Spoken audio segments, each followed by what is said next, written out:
Der Fanny, sein Vater, gehört schon zum alten Eisen und kommt sich alle nur recht wichtig für und geschaftelt im Wirtshaus umeinander und macht mehr schon, als wir das er hilft. Am Schluss kauft er auch noch einen chinesischen Schließelkasten, wo ein sauberes Klump ist und gleich wieder weggeschmissen wird. Uschi und Leni haben Schiss, dass sie einen Alten in eine Gemüstandlerin verschaukt haben. Aber dabei hat er die schön Fußballtipps gegeben. Uri schlagt der Fanny seinen preisischen Stief zu, von senks ein Feigerl, vor dass er zu einem Rendezvous geht. Der verzeiht den Madel da drüber eine Heldengeschichte, aber das fliegt auf und sie mag von ihm nichts mehr wissen.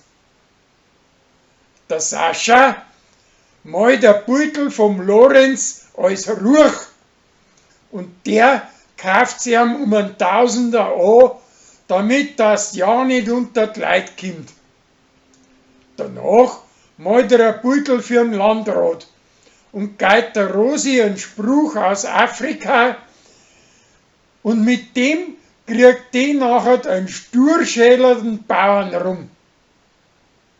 Schließlich führt er mit ihrer und mit seiner preisischen Enkeltochter einen Tanz auf, nach einer Kindergeschichte aus Afrika.